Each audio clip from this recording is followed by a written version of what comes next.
Gabriella Marzetta. She was just laid off from the Waitress National Tour.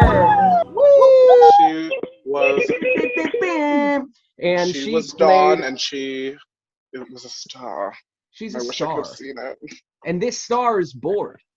Next, we have Gabriel Florentino, a New York City native. His hometown is Brooklyn. Yes. And he My returned bestest friend. from achieving his BFA at Point Park University. I love that word for completing college. I achieved it. Hey. Can't It take is that an from me. achievement. Bitch, It is. BFA programs are no joke. You Oh, went to gosh. Point Park, and we'll get to this. We have like the most mutual friends than anybody Yes. on this. We have 55 mutual friends. What? And later in this Holy podcast, we're going to find hell. out who they are, why we Okay. know them. I already know one of them. Me. No, Lisa.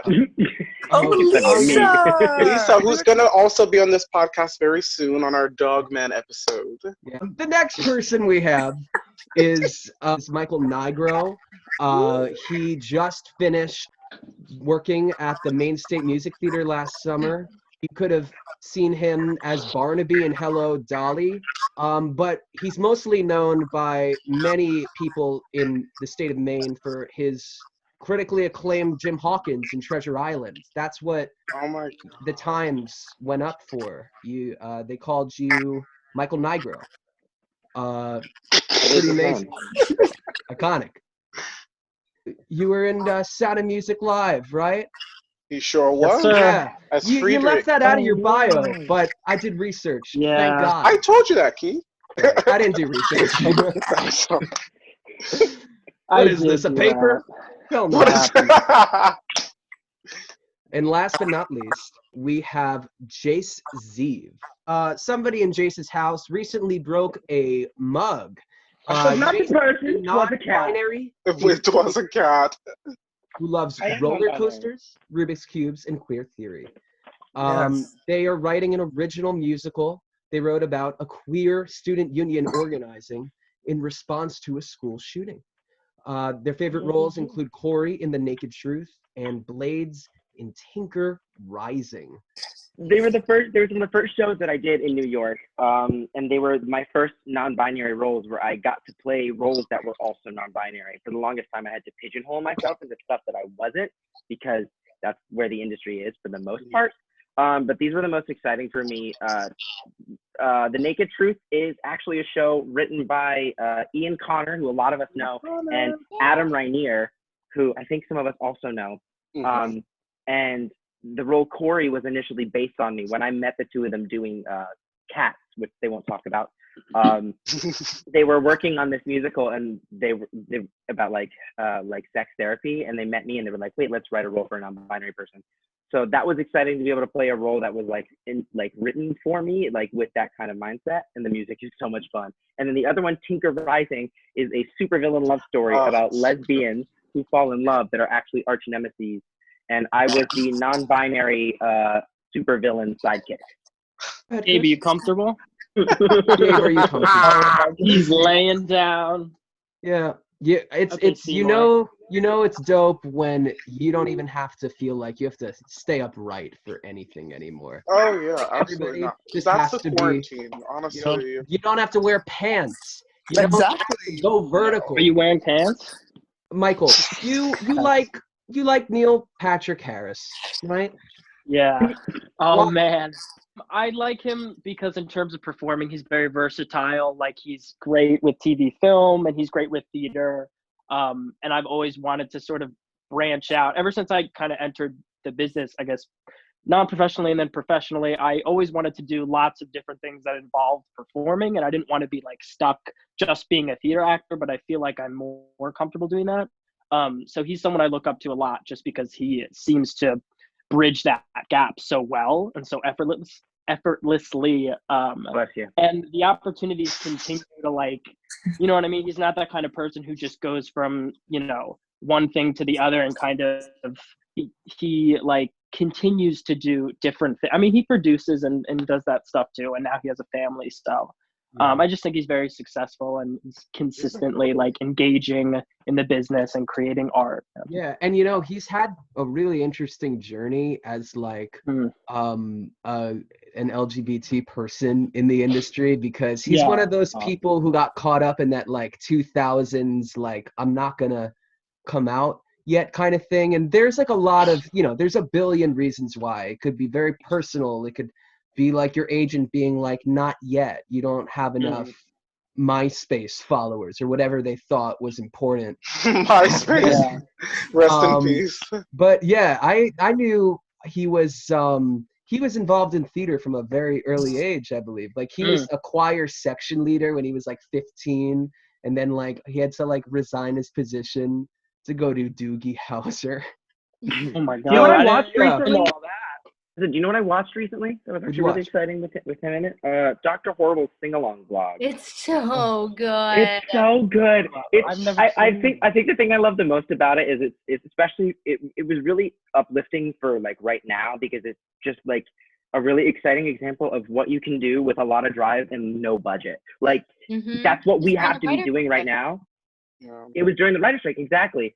And they just put this little thing together, and they used their resources creatively. They were like, well, we can't really afford some like crazy cameras, so they did it like a vlog, which we all have that resource. Like just really creative kind of stuff. It was exciting. It was very like, oh, we can do stuff like this. It's cool. I need to check that out. Yeah, now it's cool seeing really like people like doing it left and right in this quarantine we're all in. I feel like all of our creative juices are like flowing in a different way because we have all these visors and things taken away from us. Like things are like clearer for the first time. Do you guys feel that way? Everything's more clear. As artists right now, for everybody, how has this been? Especially I was gonna ask Gabby, coming off of the Waitress tour and the way that it had to end. Like, how are you coping right now? Like, what have you been up to? I definitely am very sad. It's very helpful to know I'm not alone. Literally every single one of my friends has lost a job or multiple jobs. So everyone on this call I know is in that position, even if I don't know, probably I'm right. I definitely feel like it's not as sad, or I guess I'm not as lonely in my sadness because I know other people know what it feels like. Exactly. Definitely it was an unexpected bummer to be sent home. I thought that we were going to be sent back maybe May 1st. And then when we were told that the tour would start up again with a new start in September, that's when it really sank in for me. I was like, oh shit, this is real. So like things aren't going to start up. Yeah, so we got news that we are canceled, as everyone's tour is canceled until probably September on. Okay. So I haven't signed anything yet, so I can't actually say what's going on, but I am planning on going back, and I think most of us are going to go back, which is good. So I definitely am very, very grateful and recognize my privilege and the fact that I have a job waiting for me. That other people are not in that situation. I've watched my sister tours cancel. I've watched, summer stock seasons be canceled left and right the past couple days. Yeah. So I feel a little guilty having that opportunity waiting, but I definitely am gonna not take it for granted at all if and when it happens again. But otherwise, I'm just here in Illinois living with my dad. My parents are divorced, so I switch off from my mom's and my dad's. After quarantine, I've been sheltered for like a month and a week now, and I'm gonna be here until end of summer. So I started a coaching business, voice lessons, so I have like a ton of students, so I've been keeping myself busy with that. Starting a book club with Keith, our mutual friends like Caroline and Canning and Allie and those people. We should talk about how we met. It was kind of crazy because so shout out to Prince Johnny, this beautiful queer musician who hosts these amazing queer nights and showcases other musicians. Lounge. Follow them. They're Brooklyn-based. Yeah, they are queer artists. And we met at Johnny had a house show, Prince Johnny, his real name's Victor. But we met at one of his house shows. But Fun fact, Keith, I think I told you this, but you might have been drunk. I actually saw you perform at the West End. So You saw that? Yes. Oh, I was drunk. I That's think we've had crazy. 2 conversations about Oh, it. you at this did point. come to that one. I know which You one were you're there? talking about, I think. Oh, I gotta go. Oh Fantastic. man. I remember That's I was when like, we "Where's that met. That's when person? Keith They and are I met. fantastic." And then Thank you. yeah, you were there. Yeah. Who is Gabriel? Tell everyone Speech. like how, like kind of what you've been up to and how you've been getting through this time. Oh, okay. So yeah, I graduated Point Park, and like other part of my bio, I was lucky enough to do some stuff out of school so far. I worked at North Shore. If anyone's been there, North Shore. Good. I Oh, got to see wow. him in that. I'm so proud. North Shore was a dream. If anybody could work there, they should do it. It's an absolute dream Such a company good to work theater. for. And then I got to originate a role in Old Man in the Sea. Has anybody read that in high school? Yes. Sure did. Yes. It got I turned have. into a play. Yeah. Yeah, I got turned into an official play, and I got Alongside to. a Tony Award winner. Oh my! Who was it? We need to know. Wait! Oh my God, guys! Wait, what? Tell us. Honestly, Yeah. I honestly just forgot in this moment because I'm a. Oh my God. Wait, Anthony Corello. There we go. Sorry. Well, Is this- let's yeah, hope he doesn't see this podcast, bitch. He was in Kiss of the Spider Woman. He was the original Oh. that part, the male part, not dressing them up. Yeah, Oh, Anthony. Remember Anthony Corello? He's actually in a lot of stuff. He was in Phantom. wow. See, now I know. I had a moment. But yeah, he was a dream to work alongside. He played I played Manoline and he played Old Man. So I played the little boy in the book. Oh, And then we whoa. had a live violinist on stage that like it was just a beautiful experience. But yeah, I got to do that back at my alma mater because they built a whole new brand new playhouse. So I got to do that like a year after I graduated. And now I got to do also New York musical festival. That was Oh, fun. Yes.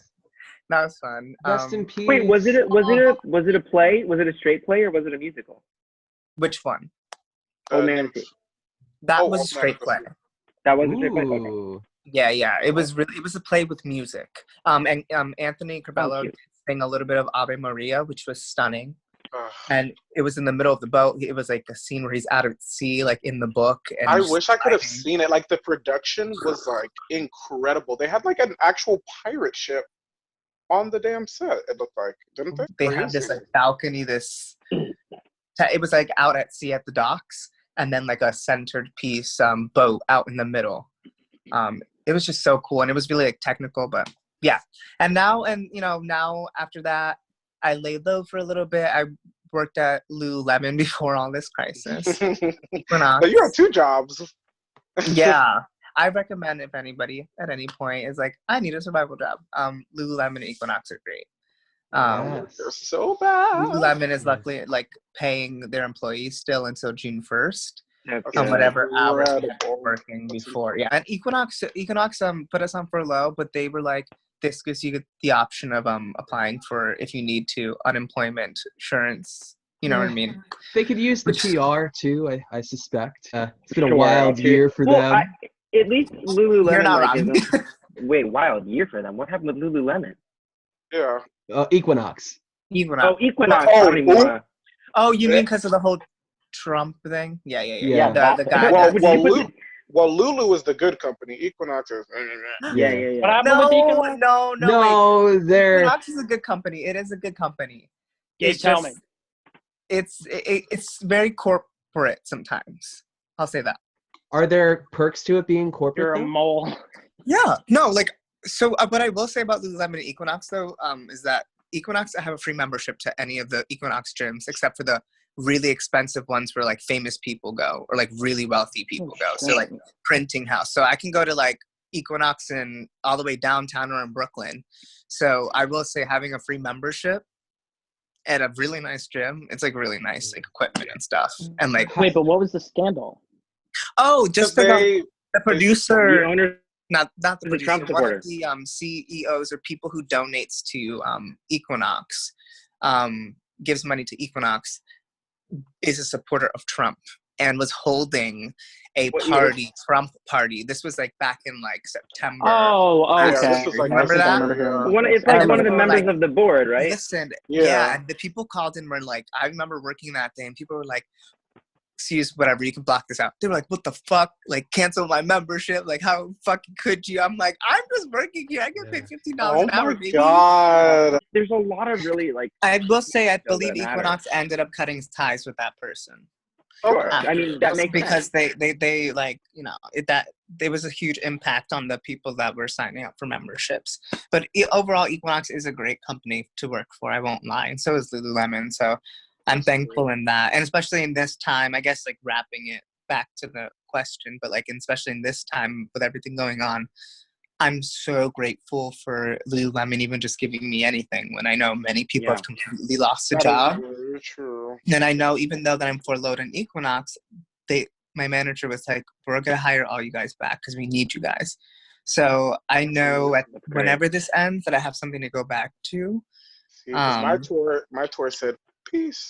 That's the sad part. They It's just gave watching all my me- friends lose their theater jobs, and also just thinking like, when this all ends, like, imagine now if we thought like the competition was tight before, not the competition, but like getting a job was harder. Imagine yeah. after this, it's gonna be seldom to none. There's gonna Of be, course, like even we're just gonna be for starving. exactly. I mean, I'm used to it, honestly. As a non-binary performer in New York, like, mainstream jobs do not exist, period. Like, that's not a thing that I have access to. And it's caused a lot of struggle, like, whether it's, like, you know, talking to my family about jobs or even, like, discussing, like, finding a voice teacher that, right, is good about these things, that still provides me with, you know, the kind of pedagogy that I'm looking for. It's interesting because there's different, like, everybody has their idea of what you'd be good at, right? Like, type is this weird pervasive thing for everybody, right? Yeah. And like, you might see yourself as one type and other people see you as different types, right? Imagine that, where you're walking around in a world where everybody sees you as something that you're not, even outside of the lens of theater. Wow. So it's really Serious. wild being in this world, which is part of the reason why I started writing my own show, because it's like, I went to Emerson College, and one of the things that they say very often is make your own work. If you don't see the stuff that you want to see, do it yourself. And that's been more fulfilling. And so, like, I find that I end up doing a lot of cabaret stuff, and I do, you know, some more fringe stuff, and the stuff that I've been able to find that I've been comfortable about and like looking forward to is really exciting, because then you meet, like, it's bubbling, this group of people, this subculture within the theater world is like developing right now. And so if you book one good project, you know, like half the people that are like on the roster, like just from like being around these people. Yeah. Like, I was in New York for like around half a year, and I got on Telsey & Co.'s list for non-binary actors because it's that small, you know. Yeah. And it's I mean, I also like to think that I fucking worked my ass off to get there, but still I have to acknowledge that, like, it's still slim picking. So it's interesting to see, like, what's gonna happen after this. Like, you know, like you said, it's gonna be harder for everybody to get jobs.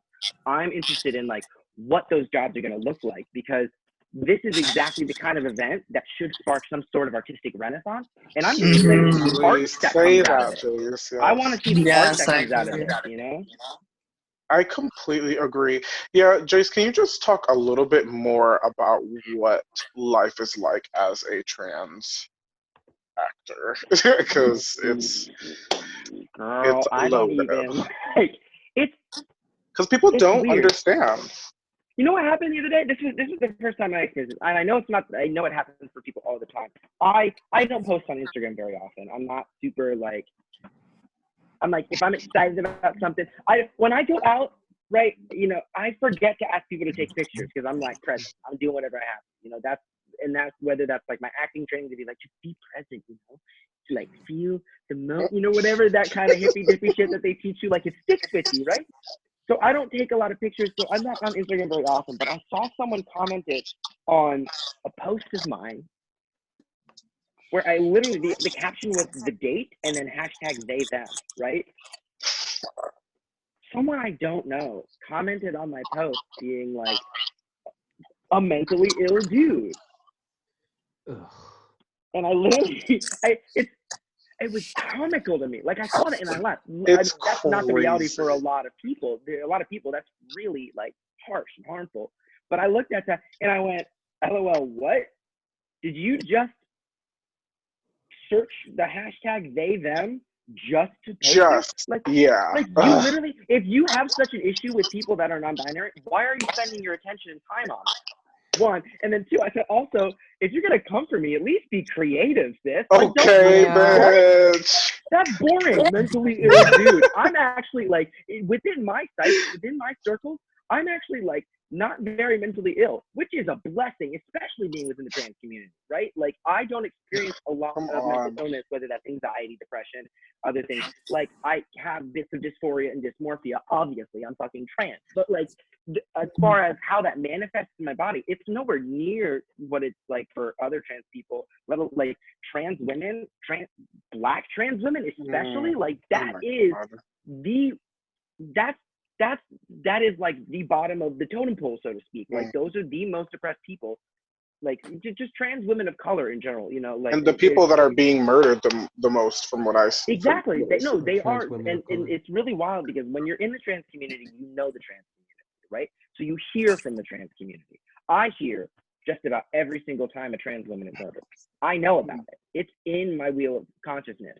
The other thing that's in my wheel of consciousness is how no one in the mainstream media talks about it. Talks about it, yeah.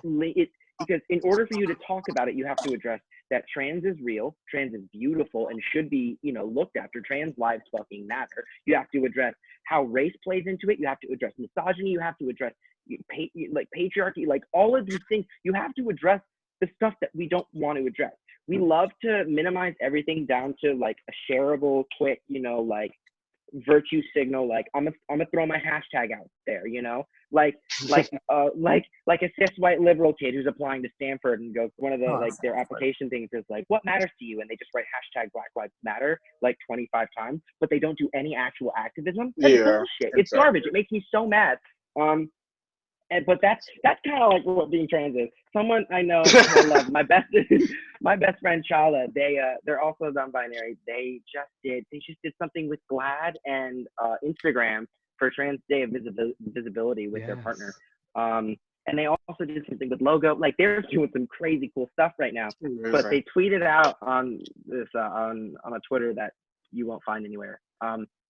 And it says, what people think being trans is. Being trans actually is rage, unadulterated fury, and like a penchant for anarchy. Like literally, like it's the subculture is so different because in order for you to really understand who we are and how we tick, you have to understand how so much of the world is institutionally working against us.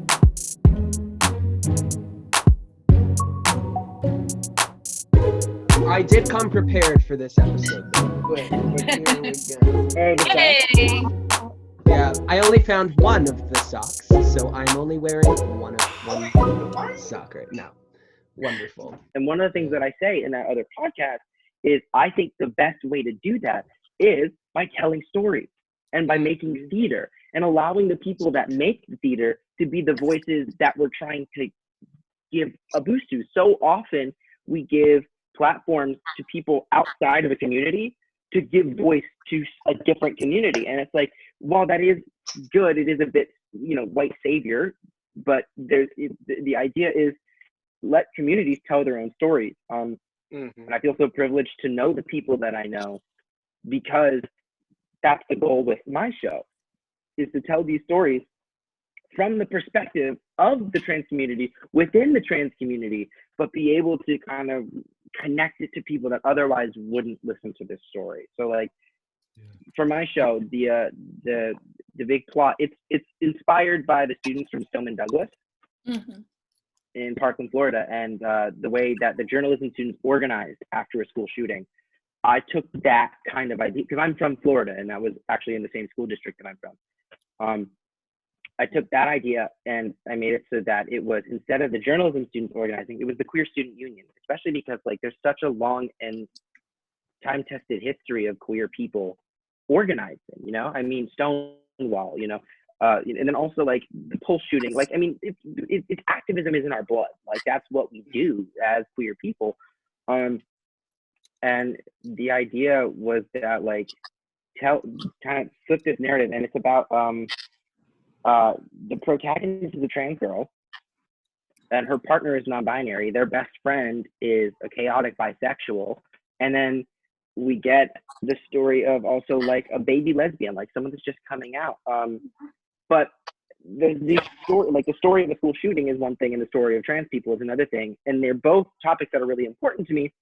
But they're also both topics that we so easily just lead into like trauma porn. We're like, look how sad it is to be trans. Exactly. You know? Exactly. And it's like, feel bad for these people. Don't actually do anything. Just feel bad so we can feel better for ourselves for not having to deal with that. And the idea is I took all of the trauma out of it. I mean, it's still there, obviously, but it's internalized. And it's more about the response to it. Because you were saying, like, there's not many people, you know, which you're right, that are in the business, that are non-binary, or even trans. Shouts out to JJ, who's a non-binary producer. Sorry, it's about to get really loud right now. I just wanted to put it out there. It's 7 o'clock. Yo, it's 7 o'clock. Yeah, Let's fucking applaud. Yes. Woo! See, they don't do that in Brooklyn. Nobody does it in Brooklyn, but Nah, it's not a Brooklyn thing. A whole minute. Let's fucking go. It's a whole minute. How do I turn this around? Michael, because I haven't heard. Can you tell us about how was it working at Main Stage? First of all, really quick, I just wanted to say that I feel I'm kind of in not the same situation as Gabrielle. I wasn't on tour, but I was supposed to be doing Titanic, the musical, which I didn't tell anybody about. I didn't announce or anything because I always wait to announce something until I start rehearsals, but I never started rehearsals. So I have this book since like December, and I was supposed to play Barrett in Titanic at the Fulton Theater. It would have opened like Thursday, and then we were supposed to tour and go to Main Stage. And those are the two theaters that I just played Jim Hawkins and Treasure Island at over the past couple of years. So I would have been like fresh in these people's minds doing this new role back to back. And then it all just got literally just like, almost like, you know, me washing to shore in the Treasure Island show. Like that's what happened with this whole virus. Like everything just gets postponed and you adjust, and it's almost like a new environment. And in a way you have to build back up. But at the same time, I think I'm kind of hopeful that in terms of, we were talking about like an artistic renaissance and the need for that. And I think I feel like people are kind of, they're realizing that we're going to need to fill these gaps. You know, I'm getting tapes and stuff for just like general auditions for casting companies that are like, you know, we're really going to try to hit the ground running once things get back up and moving. So I think it's imperative that we see the opportunity that we have, you know, to build back up and to fill those gaps, even though it is going to be harder because we're coming from a place where we had to like settle down a little bit, and now we're building back up. We're not necessarily at the same place we were to be building from a foundation, but we still have all of these opportunities, I think, that are going to come up, which would be cool. It's also that is important. not what the question you asked me. No, it really is, because that's what I was gonna ask you. I was gonna ask you, like, what have you been doing to, you know, kind of cope through what's been going on, and like you said, start getting active again and remembering that, you know, life isn't ending just because this is going on right now. Yeah, I mean, I'll try to answer that and also answer your original question and kind of tie it together. Main State, in addition to like, I hate you. Something that has been extremely fulfilling for me, just in performing and in the arts in general, has been not only being in a cast of people and with a company of people that are dedicated to doing that, but you're surrounded by a community of people who are very supportive of what you're doing. So that's what Main State Theater was like. And at the same time, literally not being able to be a physical community with people because of the distancing thing, I think has affected everyone. But that's one of the things I really miss about, I mean, I've been telling people, like, after I worked at Main State over the summer and my show finished, and I don't want to say, oh, I didn't book anything until December, because people are like, well, I didn't work over the summer. I didn't book something in December. So like, I definitely have to recognize my privilege there in terms of having another opportunity come up. But in the period of time where I wasn't, I had like a program at BDC and I was taking classes at a community college, but I didn't feel like I was in a community of people who understood what I was doing. I almost felt like, I mean, I would come in and see Chris and Gabe, but they can attest, like, I wasn't in a really great place. And I almost felt like I was like, by this point, I've almost sort of adjusted to this kind of isolation in which I don't like have the same resources. I don't have the same proximity to the people that I want to be with. I can't really do the things that I want. Like all of those, a lot of those things were very similar. So I've found that I've had to kind of adjust before being in this. So, but it's still, I mean, it's different, obviously. Like there were things that I could do before, but it sucks in the quarantine and it sucks not working. But I think the key, the pattern in that is just realizing that community is important. Yeah, and going out and being with people is important. Mic drop. Okay. Gabe, what have you been doing to keep yourself busy, my lovely? What have I been doing? Yes. Drinking a lot of rosé. Yes. Oh my God, what was that brand of rosé that we had? Rosé Brut, baby. Okay, we were popping bottles. That was so good. It's so good. Also, just listening to a lot of podcasts and like a lot of music. I've been like into really like Sammy Ray lately. And, oh my gosh. I had the privilege of meeting her. I danced in one of her music videos. Damn, Yes, Jason's all over the world. You're like, I work with Oprah. I know Whoopi. I wish I was that connected. Jason's a star, baby. I got to be on her set for Denim Jacket because two people that I love very dearly. You're a star. Dax J-Ro and Gabe Amato. Gabe Amato has danced in several of her music videos. Yes.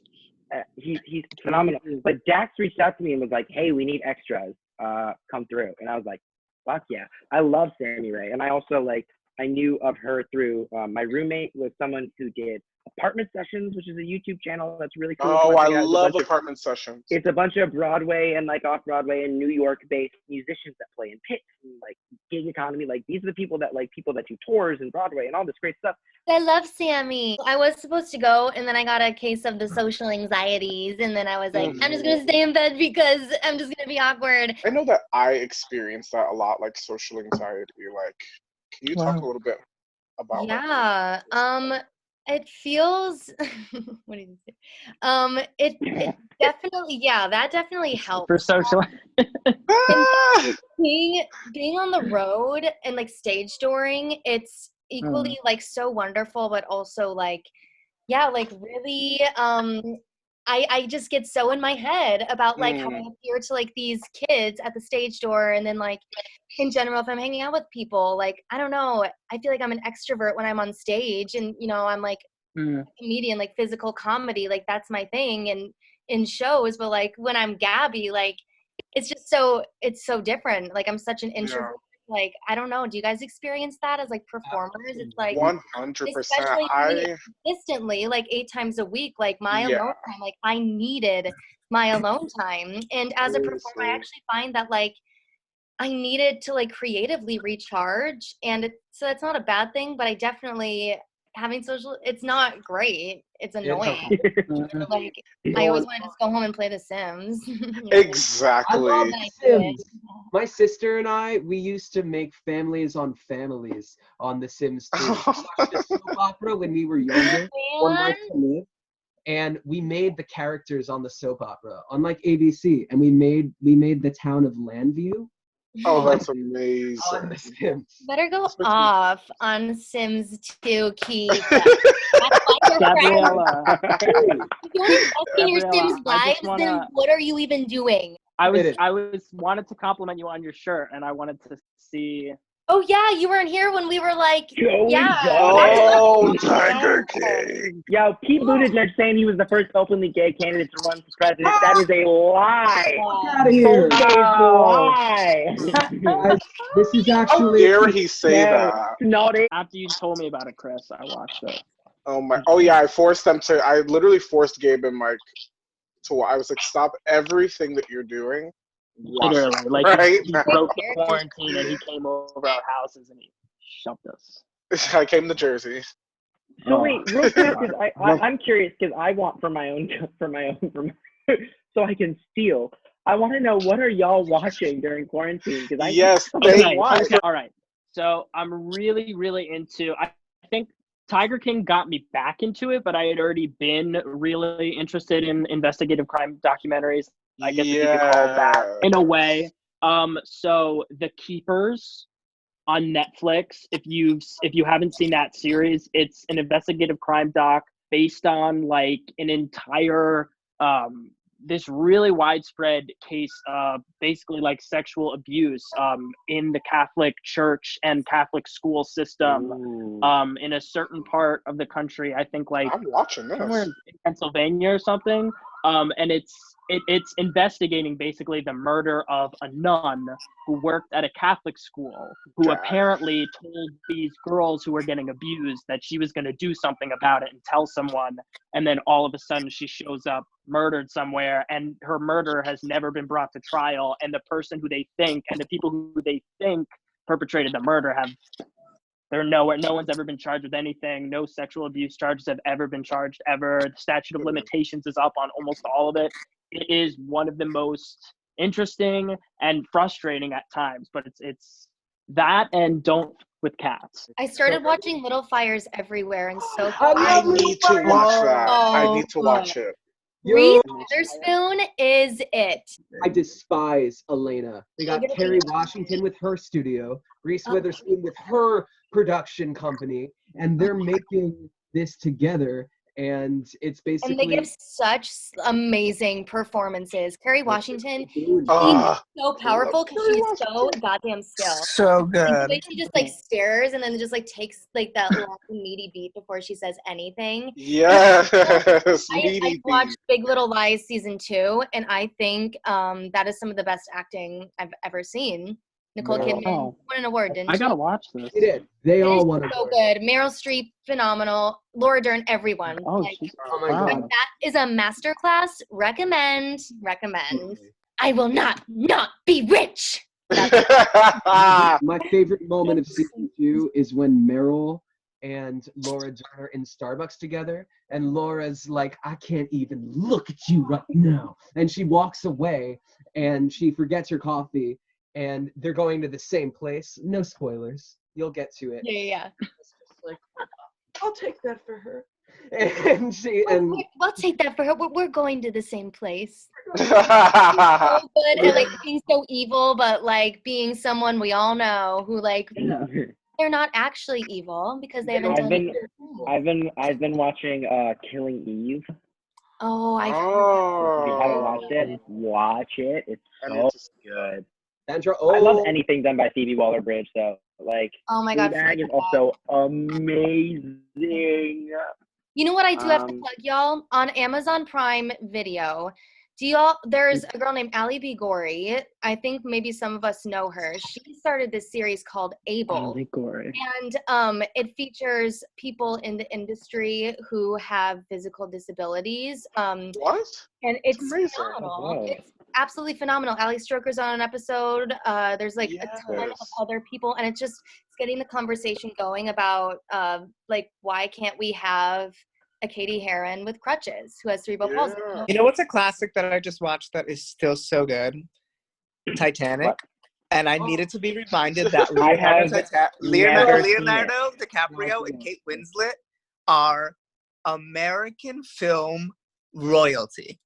The I've never seen acting it. is so good. I've never seen Titanic. You've never seen Titanic?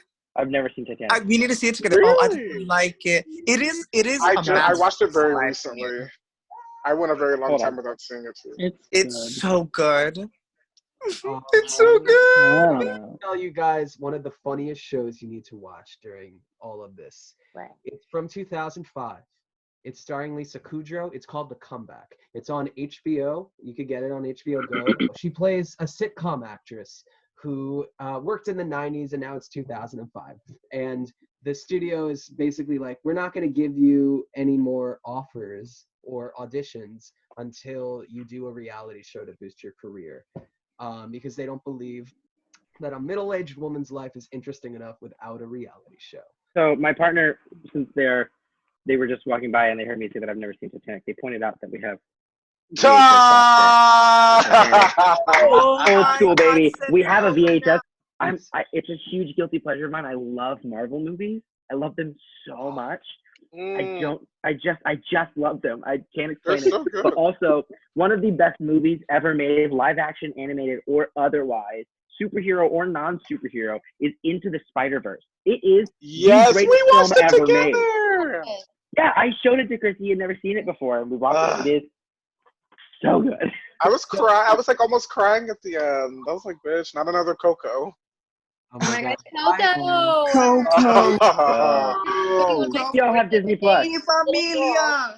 Playing Remember Me on the acoustic guitar, and she is probably no older than like 5 or 6, and she is the most pitch perfect singer I've ever heard. Oh, what? The guitar I'm jealous. player I've ever seen. Please send I'll me. like send it to you guys after this. Oh my god. Oh, I love that Trying show. to take our jobs.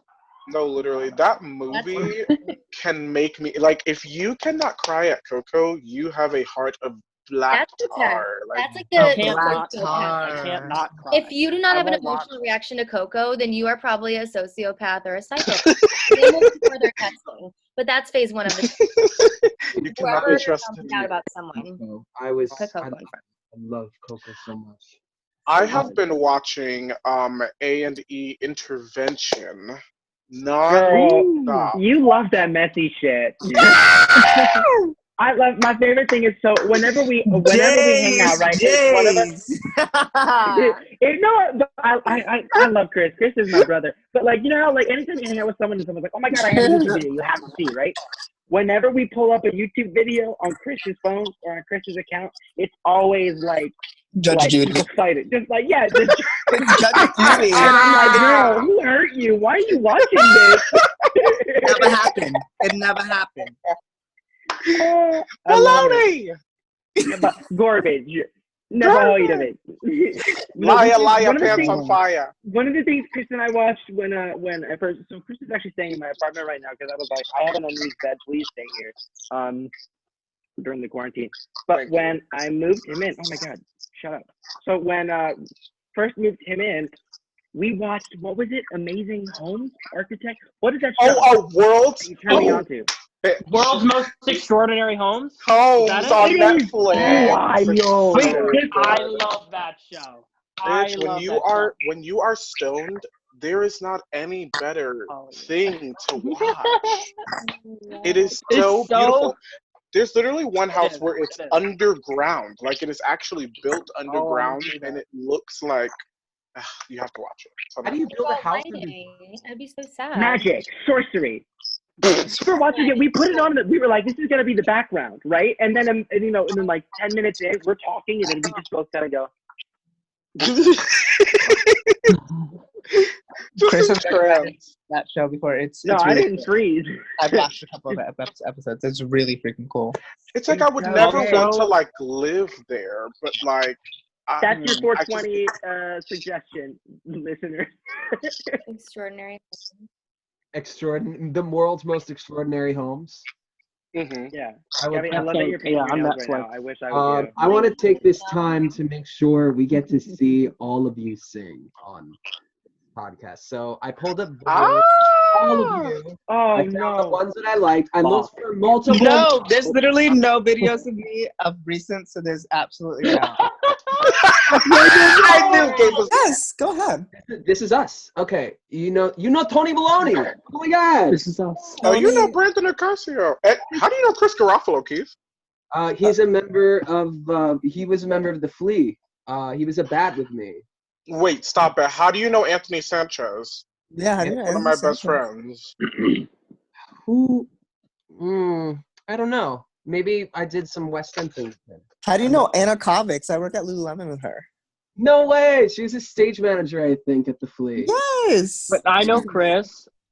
I did Harry with Chris when I was a freshman in high school with Broadway Workshop. And we shared Billy and Carrie. Oh, you know Chris? Oh my God. He Yeah. used to do kids theater. You know right? Adam Did you know Seth. that? Adam, okay, I did not know that. I was the first, that was my first podcast I ever did. I was doing this play called Secret Identity about a gay kid who loves comic books and is bullied and uses the trauma of his bullying to bring the I love superhero that. to life. And it is the most incredible, and I got to do it at the Flea, which was wild. I was like working there, but I was getting paid. And Yes. it was just like surreal. Adam Seth is awesome. He's Adam super Seth, cool. Love him. sweetheart, and so creative and such a great writer. Shout And out such to a talent. Oh my God. Can I just say this is such a great way to give shout outs to people? Hey, right. that guy. I agree. Okay. Guys, You don't. talking about DJ was in Chris that Rock, play I was just talking about. With Jenna-san! DJ the audio. Oh, we should have her in this podcast. Yes, we should. Jackie. Jenna and Jace both did my show. Julia. Julia's in Waitress with me. She's my Oh, I know Julia. I did the barn with her. She's the Jenna undercut standby, right? Yeah, she's Jenna and Dawn standby. She Wow. went on the 2 days before our last show because I was like, why not? I'll give her. And so I want to hear you sing that song so bad. fantastic. Me too. We love I Julia. looked for bootlegs, Gabriella. I couldn't find any. Those I rap do have bastards one I on can tour send right you. now. There's a wretched clip of me that the Waitress page has shared of me doing When He Sees Me during tech. Oh. Wow. And I said Y'all need to watch. horrid, absolutely horrid. But I have a bootleg of a much better one. Well, that's a pretty great. Please Did you send do us it? that I one. think there Did you actually do might it be live? on the internet. Yes, do it live. Oh God, no! It's so much better now. Ah! Here So we much go. better now. Gabriella Marzetta. Ah! 2 years before she got this part. This Or is Oh, manifestation God. at its finest. Literally manifestation. This is Gabby. me manifesting. What I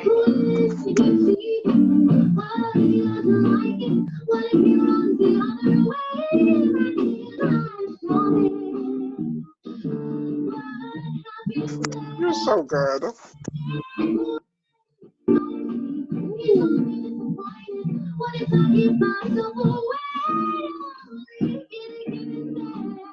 You better sing. I'm like a little baby. I'm just fine inside my shell, sitting on this way. I get the best view. So when he sees me, I want him to. You're embarrassed, man. You should not be. That's so cute. Like, I know that was only like what 2 years ago, not even, almost. But like, wow, just like little baby, little goo goo baby. Loyal. Yeah, I can only imagine what it sounds like. I mean, that was, first of all, incredible. I mean, it but I can sounds, only imagine. it's hard because the number is like the only dance number in the show, so I'm being flung around. I'm like literally running nonstop, like throwing my boobs in people's face, like just being clueless and like cleaning up the diner.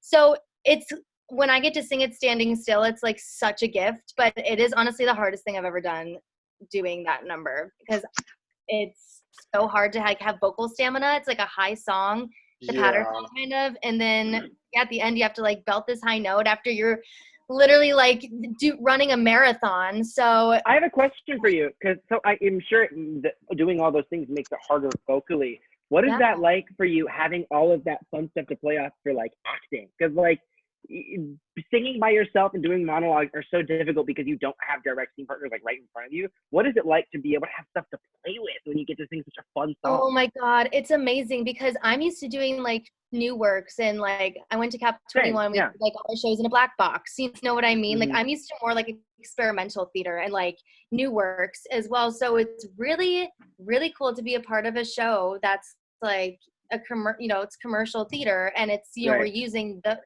set. It's awesome. Like, and it's really cool because this show, it's like a lot of propography. Like we have, you know, like actual like sugar, like we have to actually do like side work that a waitress would do at a diner. And so like I actually have to like sugars, and I have to like bus tables, and I have to like get pie and like bus pie and like all this stuff. And so it's really cool to like, it helps me be in the moment more. It helps it feel more human because like you're like, it's usually like the scene's happening and then me or Becky are like in the background, and, you know, we're like clocking everything that's happening. But like, it's nice because we're focusing on something else, like a very human thing. And we're still, you know, like we get to practice being humans, and Waitress. Exactly. I feel like that frees them. Yeah. And it's like such a well-written show to begin with. So it's just awesome. Like, it's so human. Even like, I would think, I have to tell you, so the first thing I ever did at the Flea was directed by Susanna Wolf, who was Susanna's our director. She's amazing. I gotta tell you, she's one of the best directors I've ever worked with.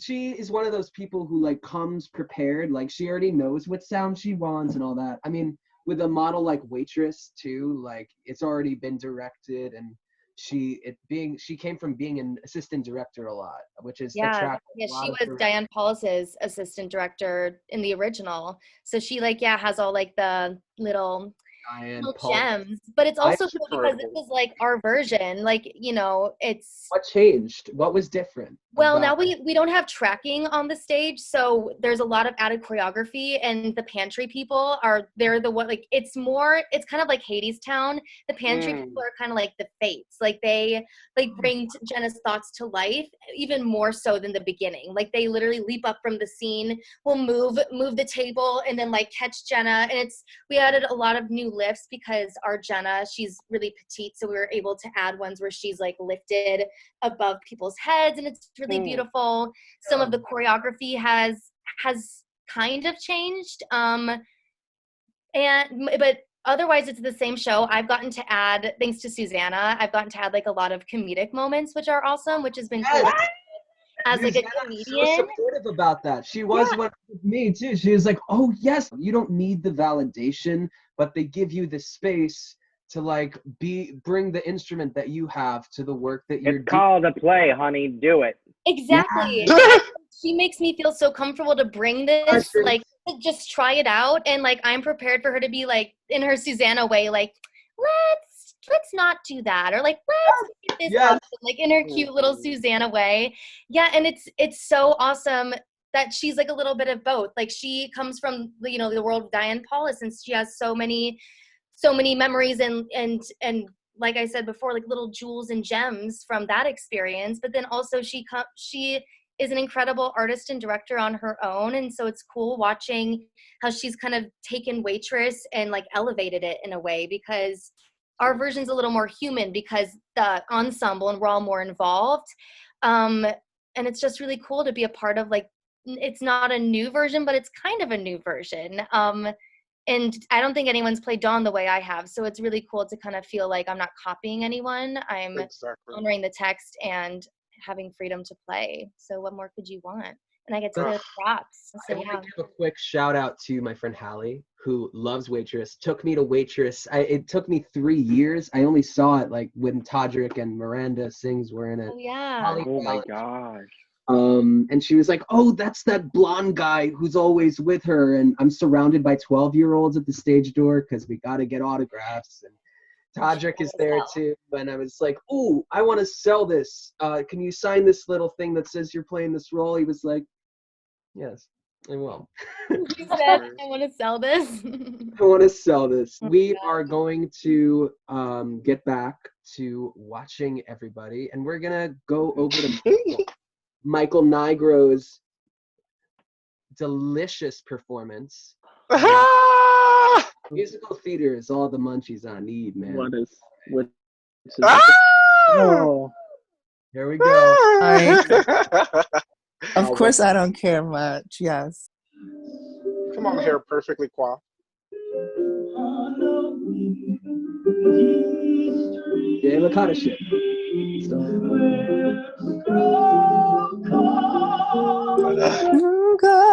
Yes, spin, Mike.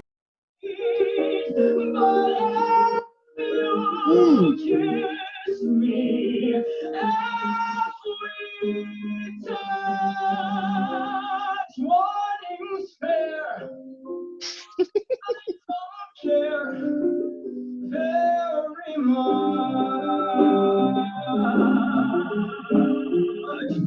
Yes. You are ridiculous, Mike. How do you Damn. sleep at night with all that talent on your ass?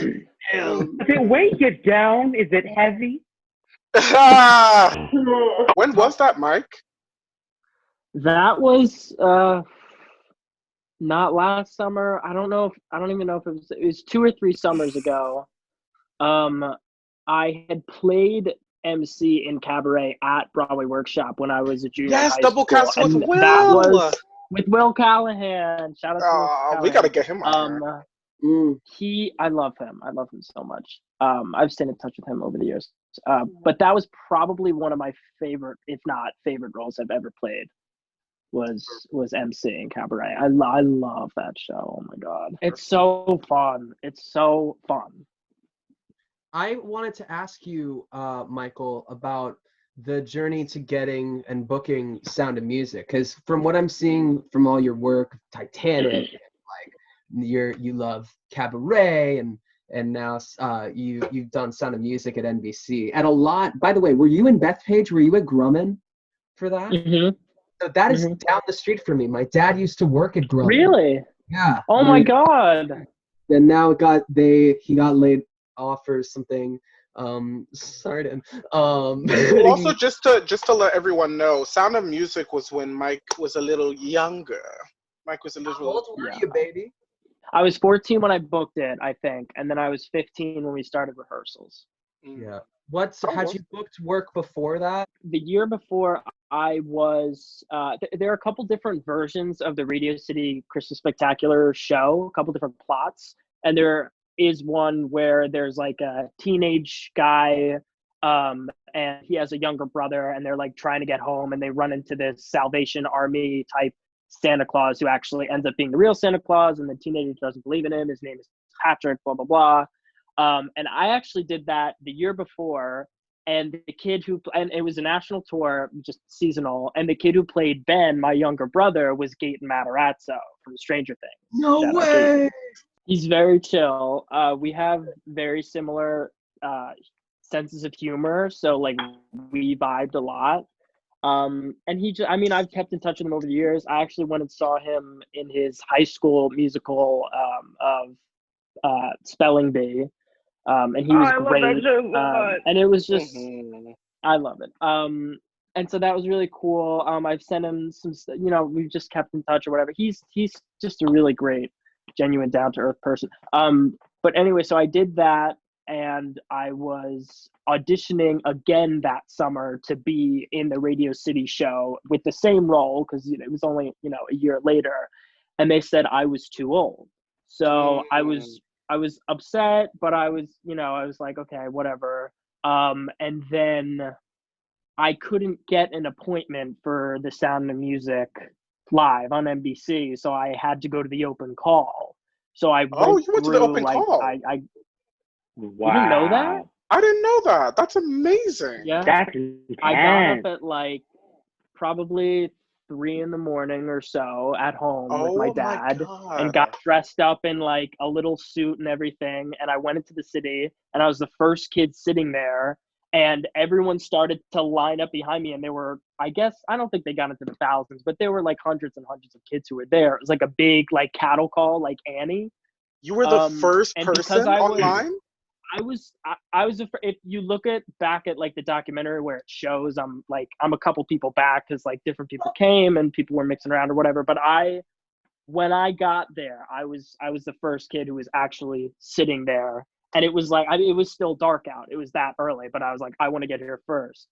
And then they had the film crew show up for NBC, and they looked at certain kids. And so I made sure that when they were getting really close to me, I was practicing, like warming up and stuff, just going over my songs. And they pointed at me and were like talking, and they were like, this kid. Oh. That's really smart. That's really smart. I love you. Dope as fuck, bro.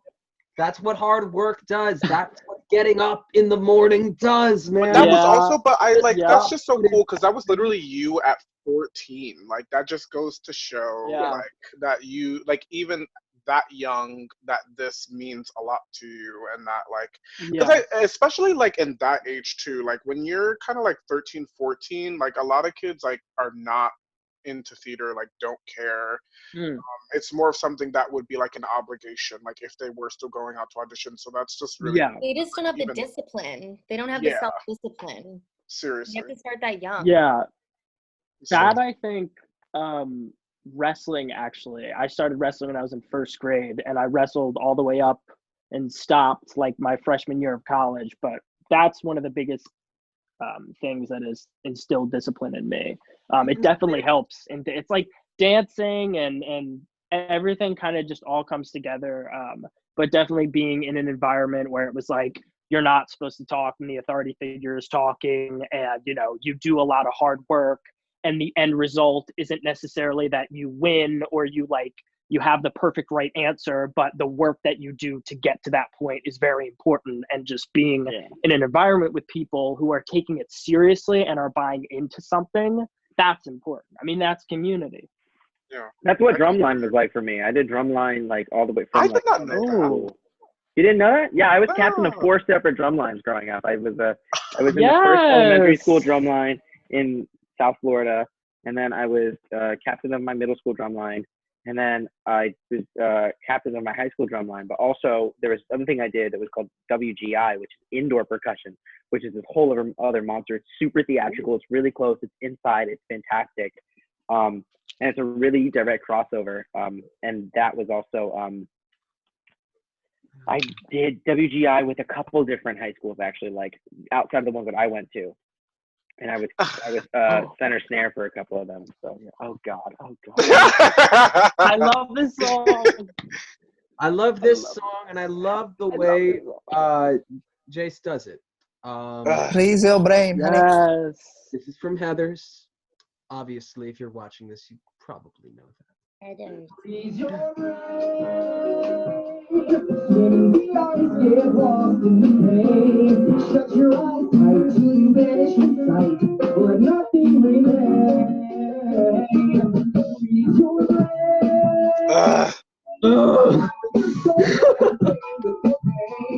Hate you. Your load. Forget 6 weeks, you'll be back on the road. The voice in your head says you're better off dead, so help me up there.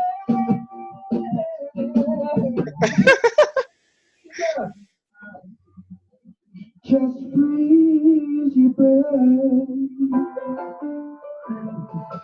Freeze your brain. Go on and freeze your brain.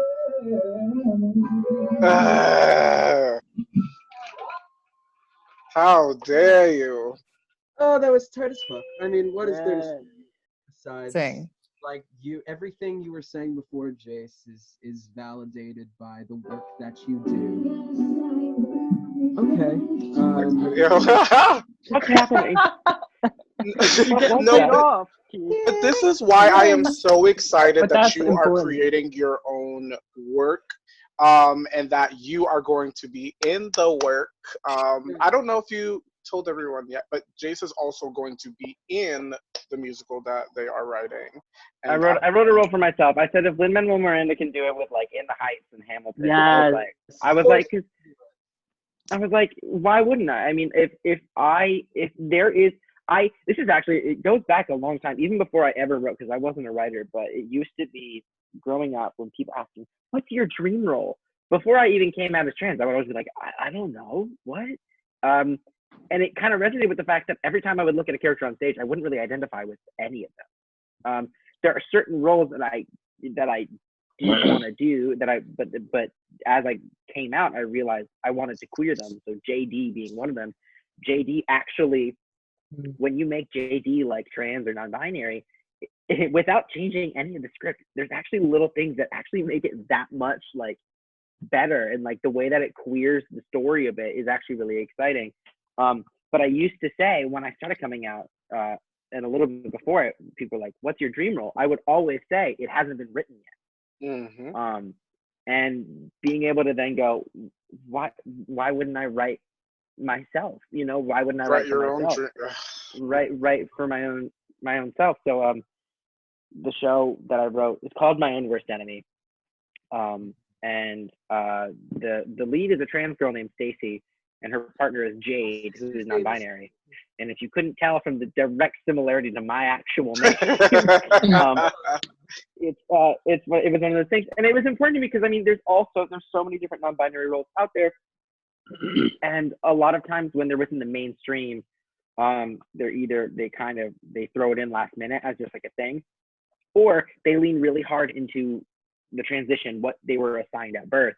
And with the thing that makes being non-binary a bit different than being a trans woman or a trans man is there isn't an assumed initial assigning of gender at birth, because there are non-binary people that were assigned male at birth, and there are non-binary people that were assigned male, female, like everything at birth.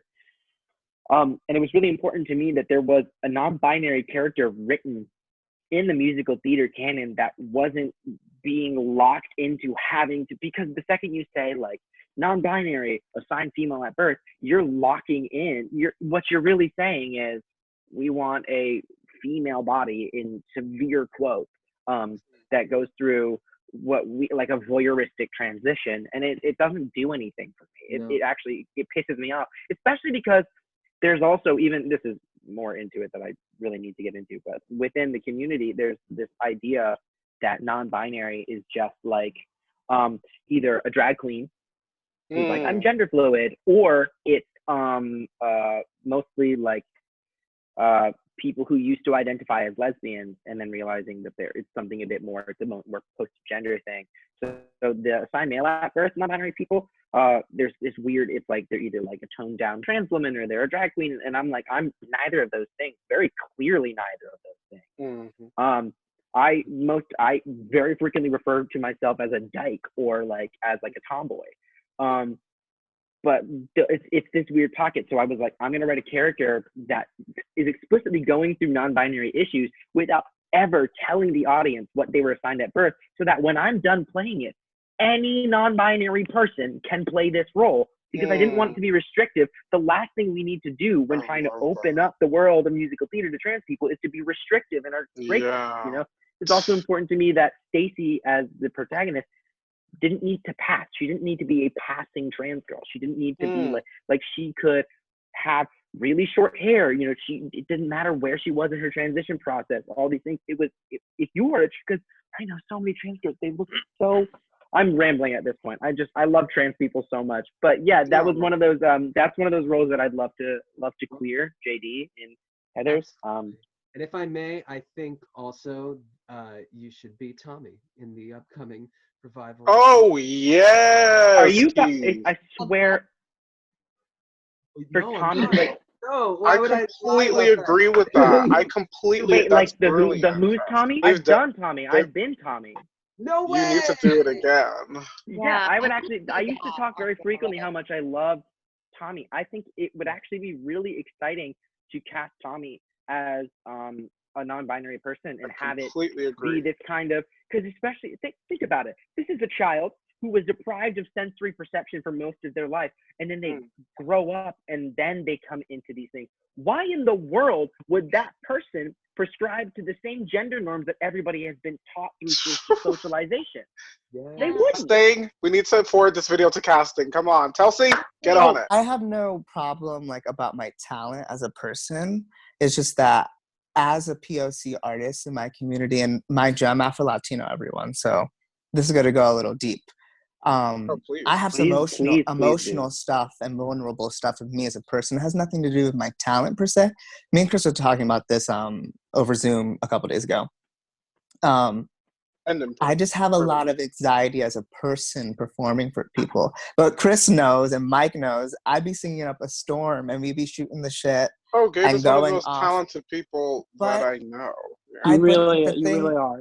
No, thank you. And I don't want no, like, you know, but it's just like, as a POC artist, I struggled growing up as a person of color. Let's talk about all like perspective here too. Mhm.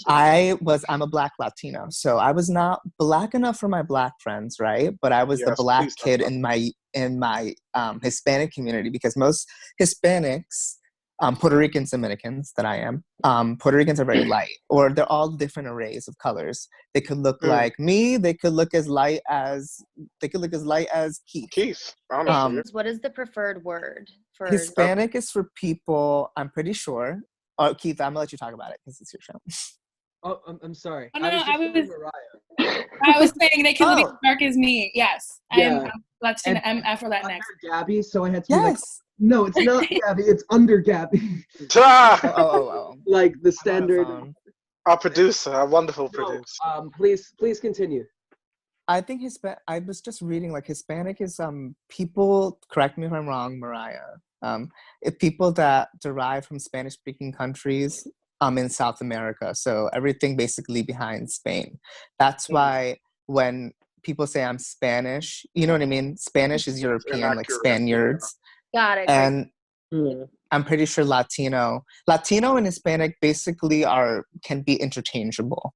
So, I mean, yes, essentially, you'll hear more people say that Latino or Latina is more accepted, and then in more when you start getting into thought spaces where you have people who are creating the thought around the identity, you now have Latinx. I identify as AfroLatinx, right? And the Afro part is because under this bonnet there's an Afro. You're welcome. You're welcome. Yeah, no, like, I mean, now that you're here, Mariah, we might as well have you talk too. Thank you, Gabe, for bringing up this conversation, because I've always wondered, as a person who is, as far as I know, just Black, how is it when you get into, like, especially growing up in school, having to deal with these new things, like, tugging at you, like what you said, Gabe, like, especially how like, you don't feel Spanish enough and you don't feel Black enough, and you're trying to, like, find your space in, like, both communities. I think it's really hard because, like, we're in, our generation's very much, as much as I love being a part of generations, we're very much people to call each other on each other's shit, right? And we're very a generation triggered. Trigger words get us really quick. And then we're ready to cancel culture, and we're ready to bat, or excommunicate. So it's hard because, like, it's like you try to fit in to be Black enough for your Black friends, and then you're the Black, they call it negrito in community. So you're the Black one for your Hispanic friends. So it feels like you're always in a constant loophole. And relating this to theater, performing, it's like it's so funny because, like, I've talked with Chris and Mike about this a lot. I feel like I'm such a unique person as artist, as a person, where I could do a lot of different things. I don't have, like, we all don't have limits, we would hope, but I don't have, like, a specific pocket. So I think for me, especially because I'm ambiguous, I never felt like I had a place to stand and be like, this is where my talent is going to shine. I've been told, play your Black roles because you look brown, or you can be the young one, or the funny side, classic Black stuff, ethnic stuff. Like, I think it goes especially for people of color, and I'm not trying to be like one or the other. No, it goes beyond no. even like a labeled word. It's just the way we're seen. You know what I mean? True. Like, when they look at Chris Cherry, let's keep it 100. When they look at Chris Cherry, they're gonna be like, let's look at him for Dreamgirls, Color Purple first. Can't Chris be in Dear Evan Hansen? Why can't Chris be in, like, go ahead, Chris. But Exactly. And you know what I was also going to talk about too, and I wonder, Gabe, or even Mariah, if you want to chime in on this too, going in for Black shows, it's also it's a lot too, because what I've been noticing with a lot of Black shows, it's like now it's not even about, like, the artist's work in the room. It's still about, like, oh, well, does this person have a six-pack? Like, what, like, for roles where it doesn't even matter, like, I will never forget, I went in for Cece and Dreamgirls, and if anyone doesn't know Dreamgirls, Cece is the character who literally like is in the background. He writes all the songs for the girls. Yes, and I went in for they this got role. your black ass too, huh? Shut up, Gabe. That's the line in the show. But yes, that's Effie's brother. And I will never forget this very buff gentleman went in before me, and this was for the CC understudy. He got an incredible response from her, and you could see through the window the whole audition. I don't know why they didn't put a curtain up or some shit, but you could see. And she's just like her eye, the casting director, who shall not be named because I won't be messy like that.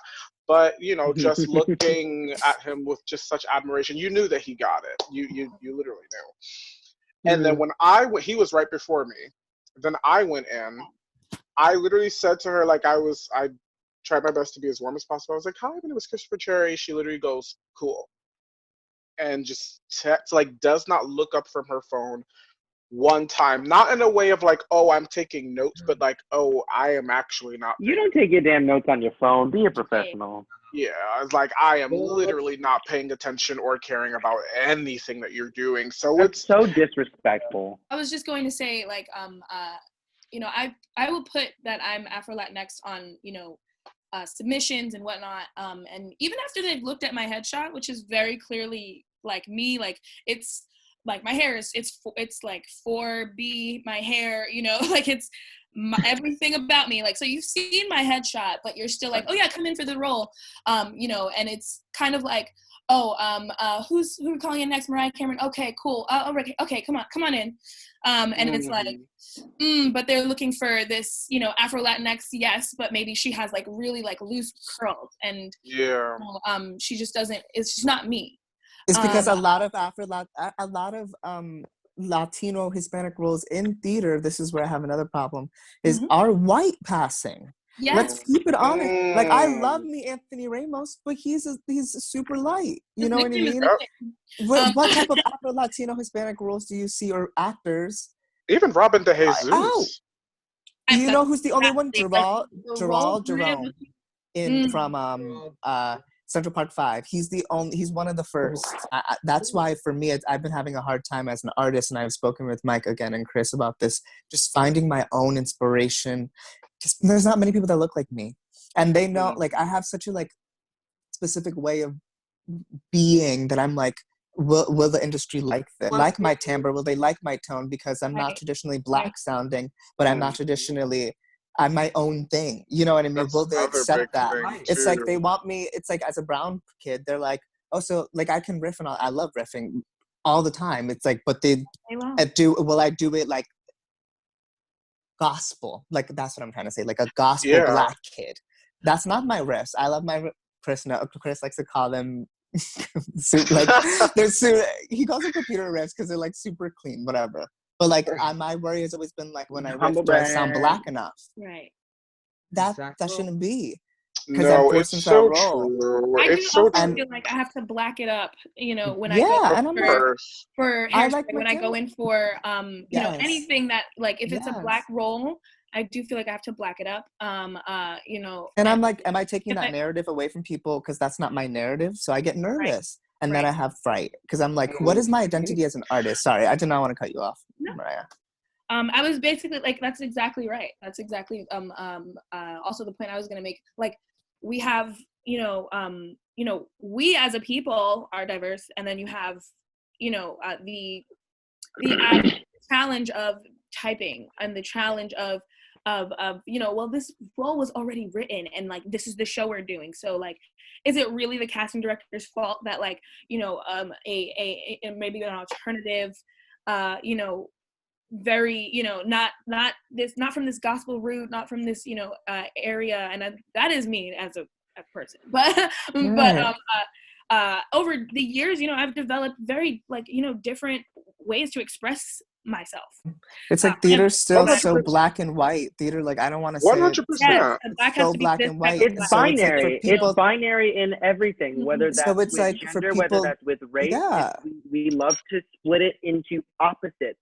And it's so much more expansive than that. And it's not efficient. It doesn't make sense. And it certainly doesn't make me feel good. I don't know. I don't And sound like it doesn't make y'all feel good either, you know? It's never how it was even set up to operate, you know. No, it's specifically when we're talking about politics. But yeah, no, we you know, there's so many conversations to be had, so many stories to be told.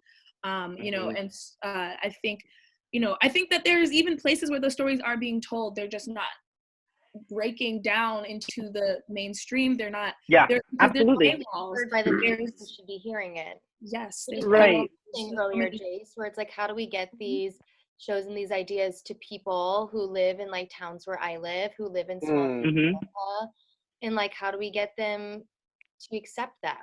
That's it's why tricky because like in every town we can't have like that one hero in every town that introduces it. Right. Like how, and I unfortunately don't know if it's going to be anytime soon. I think who knows if it's going to be anytime soon. I think like the generations under us. Like if our generation, if we are to have kids, I think that it's going to be like right. I mean, the reason why it takes so long and it's an ongoing struggle is because like subversion is in itself paired with a different set of resources, you know? Like when you are not within the mainstream, you don't have the benefits of the mainstream. Exactly. And if you're trying to get into the mainstream without breaking it down from the inside, you're not going to have the same set of resources. However, if you're trying to break it down from within the inside, you have to conform to certain constructs. So being able to get this alternate perspective, So breaking it down, as I feel like as you continue, if you're in the center, you're always going to be building it up. If you're in the system, if you're in the institution, you're just going to continue to build the institution. Michael, you said earlier that it's really fascinating because like when we get back to this, right? If we started at this, we had a foundation and that foundation has kind of broken, right? And we have to build that foundation back up again. And while yes, that does make things more difficult, there is also the perspective that sometimes stuff needs to be undone in order for new things to go in its place. Because structurally, if we founded this entire art form on colonial structures, right, we can't just undo them while staying on the same foundation. We do need to break them apart before we can build it back up. So that's why I talk about the Renaissance coming right now, is because it's like, it's broken, we know it's broken, and now it's broken to a point where it actually kind of crumbled a bit. It wasn't just like, oh, we see there's a crack in the foundation. It's like, no, shit broke. We're seeing the people who are struggling the most from coronavirus, and it's affecting mostly communities of color. We already have counted out. Let's make sure that those people are people we already don't take into consideration or account for in the first place. And that is clear when we look at the years of the census. That is clear when we look at the way we're treating folks out in Flint. That's clear with the way we're treating our brothers and sisters who are indigenous people still living in this land, getting sick by the droves. For what? Like, how is that possible when we've already marginalized them to the back of society? These our indigenous population marginalized them to the back of society. How are they getting sick? Oh, you mean one missionary just did all of that? Are you serious? So like we just have to be, you know, just remaining as aware as humanly possible. I think is just super important. That's why how do we do that? We tell stories. Exactly. That's why I'm curious as to what you guys think. All of you guys can answer this. What do you guys think about these controversies and these conspiracies that are arising about the coronavirus? One of the biggest ones that this is a result of depopulation. So I don't think it's a government conspiracy kind of thing. We're overpopulated. There isn't an overpopulation issue. There's a distribution problem. Right, exactly. We don't have to be the problem, or even the lowest classes of us. You know, it's structural. I would definitely agree with Jason on that. But I definitely think it's 5G though. I just want to. I'm just kidding. I was like, what? What's so sad and frightening, truly, during this whole event is that this has shown and like really shown a light on how unprepared and how our country doesn't really care for its people first. Like the fact, like the federal and the CD, like people at the White House walk away. Are like fighting and getting, you know, egos and politics into all this with governors of states, like the president of the United States giving mixed signals at a time like this. Just so sad. And like these bills, like listening to these podcasts and how the reason why that bill that we just got that stimulus check for took a little bit to pass is because Still ain't get mine. the Senate wanted to really give a lot of money to big corporations instead of to American people, and the House, the House fought for more money for the American people, but they settled on that. So it's just so sad that like at a time like this, like the people that we elected into office don't really care for us. Right. And also this is also like really so interesting. Like I made this joke to Chris and Mike over message, but like the kids in high school, when they have to write about this, they better have A's because they have real life resources right here. Like we're living through history. This is something that we're living through history. Like mom, identify as a male, but dad, what was the coronavirus? And I can't wait to be like, well, like I literally was locked down for 2 freaking months in New York City, 600 people dying a day. Can you imagine that? There's like a new level of consciousness happening. We don't like have all these things we have to go run and do. Like we're just here, and so I feel like like I have given myself permission to like be more creative, and like there's TikTok too. It's like there's small things, stupid shit. Like I'm just like doing stupid shit on like TikTok, and like I don't know. It's just cool to see like what people are creating right now because it feels different. It feels like more sacred. I don't know. I agree. I also love the Voicey app. It is so much fun, especially like for somebody who I am also a writer. Like I write music, but I haven't in a very long time. Like I haven't been inspired to, and just laziness in general. I haven't been writing, but that app is like for anybody who's like singer-songwriter at all. It's a really cool app just to get like your creative juices flowing. Like of course you can't really use any of the recordings from that app because those beats are like kind of the domain of like the producers that upload them on there, so you can't obviously strip that beat, but it's really cool. It's like it's kind of like TikTok but for like music, I would say. And it's really fun. That sounds awesome. Done a lot of cool shit on there. I was gonna say that shit is I mean, but Christopher Cherry's voice, it doesn't really need an app to I every time this motherfucker opens his damn mouth, for those of y'all who don't know, he had a show that he produced called Cherry on Top, and he just put together this incredible team of people. I love shut up. And he's singing one of his songs, and I like all of a sudden the vibe was fantastic. Like the people in the audience were like, it was church, y'all. Like I'm like I don't go to church. It was church, and I literally like there were several times when this motherfucker would sing something, and I had no option but to take my damn shoe off and throw it at him. No option. My brand new shoes. It is on tape, and I am so happy. Oh my God. Thank you so much for bringing that up. Yeah. For my birthday this past year, because I've always like wanted to do something like that on my birthday where it's more than just like, oh, I'm getting lit with my friends. Like I wanted to like actually do something where not only myself, but like my dear friends, we can all come together and just create and like do what we want to do. Like kind of what you were talking about earlier, Joyce, like a lot of time as artists, because the industry makes everything so binary and puts everything into these boxes and put us into these boxes, a lot of times we don't get to do the material that we want to do that artistically excites us. And so I just wanted to have an opportunity. I didn't care what you were doing. You could have stood on your head. I didn't care. But if like as long as it was something that artistically excited you, that you felt comfortable doing, that's what I wanted everybody in that show to be doing. And I just still cannot believe the people that said yes to that project. It is a night that I will it was incredible, like down to like the band, like oh my God. This was for people didn't realize what was going on at the duplex that night, but that was like the up and coming. Like that was like a night that people who didn't know about should have known about. But you know, I might be a little biased. I love you so much.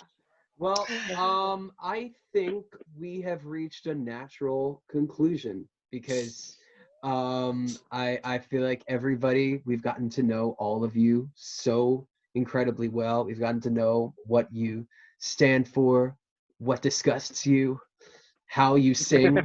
No, I'm just so grateful to be able to talk to people who I wouldn't have met you guys as well as I know Chris. Like I know Gabriella, but like people like Jace and Gabriel and Michael, these amazing squad of people. I'm so grateful that we have a platform to talk on, and so we're so passionate about so many different things, and I love you all. This has been Truly, guys. Thank you for Because inviting us. just for yes, and I, because most of these people here are, I mean, like Gabby, but I would say everyone here, mostly like my near and dear friends, Gabe, Jace, Michael, and Gabby. I love the four of you so much. I really, really appreciate you taking the time out to come talk with us and just chill. I know a lot of times too, like going back to like social anxiety, it can be a lot to do something like this. So especially with everybody going through hard times right now. So I really appreciate you all coming out and talking with us. One last thing, we need a very brief one sentence thought. Tiger King, Michael. Yes. Oh my God, I'm first. Okay. Gross. I'll just go with the easy one. I think that Carol Baskin was involved in the disappearance of her husband. That's all I'll say. Oh, strong words, powerful stuff. Chris? Okay. Oh yeah, she 1000% did that. Every single person in that documentary, except for the person who lost her arm. His Everybody. arm. He's trans, and they misgendered him the entire documentary. Oh, what? Mm-hmm. Stop it.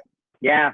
That I makes think me there's like really there's pissed like off. one moment where he's correctly gendered. Sorry, I had to. No, thank you. Him, I thought. He uses But he then him on the last episode, he said that it didn't bother him as much, but that doesn't mean we shouldn't respect Sure, that. we should. But Yeah, it was one of those things that they didn't. That they weren't.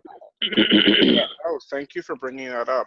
But yeah, I feel like that part alone just goes to show like how it's just gross and sad that like there are so many people out there living in our country living like this, like, and I'm sorry, a lot of those people are Trump supporters, not, don't want to demonize anyone, but I just think it was an interesting spotlight put on these people who kind of live this lifestyle that we know nothing about. So yeah, I can talk about it all night.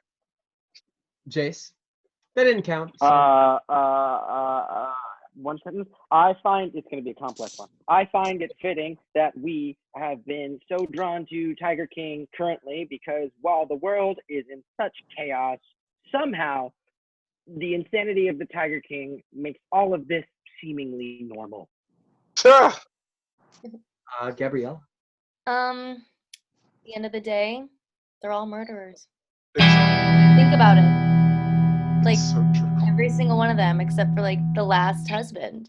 Yeah. Who knows? And who knows even? I'm obsessed true. with that picture, by And the the way. campaign guy. The campaign guy's harmless. Oh, that poor guy. Oh yeah. Poor dude. Because he's like, He was basically a the whole libertarian time, he's guy. like, I didn't ask for this. He At all. just appeared. He like did not He want was to like be nothing was good. He didn't ask to be there when Travis shot himself. Like, I feel like Exactly. he's like, I didn't ask for any of this. I feel for that kid. He's just a stoner. I feel so bad for that kid because he was, but like, I mean, not to go on a tangent because I know we're trying to wrap up, but it's his mom like still works there. Yeah, like, because like I said, I've been watching a lot of intervention, and it is sad. Like, a lot of people are drug addicts who are with these partners that just not only enable but literally fund their habit, and there are so many people that are dying as a result of that. So I was glad that it put a spotlight onto that too. So yeah. Gabriel. I haven't watched it yet. You started? Girl, do it. Gabe. Should I? Now. Your turn. Easy watch, kind of. Hurts your heart a little, but goes Yeah. by like Keith, That's it's your turn. Oh, Tiger King.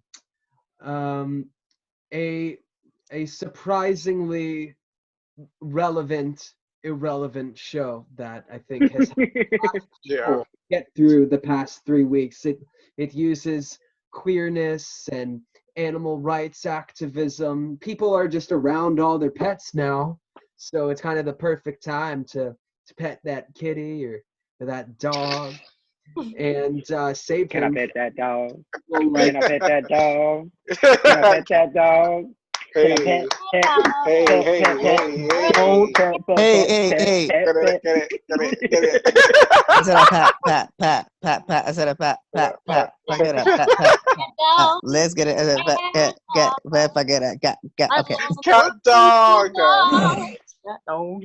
and down, and down. All right. Yes.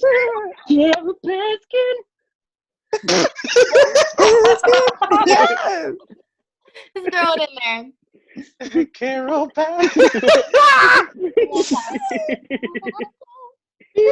Baskin did it.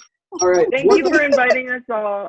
It's so exciting. I mean, we're nothing without community, and this is so exciting to be able to be a part of this. So thank you guys. Yes, love y'all. Thanks for doing this. Thank and you. keep up with this podcast, talking about the real things, bringing some light in our quarantines. Yes. Talk to you guys.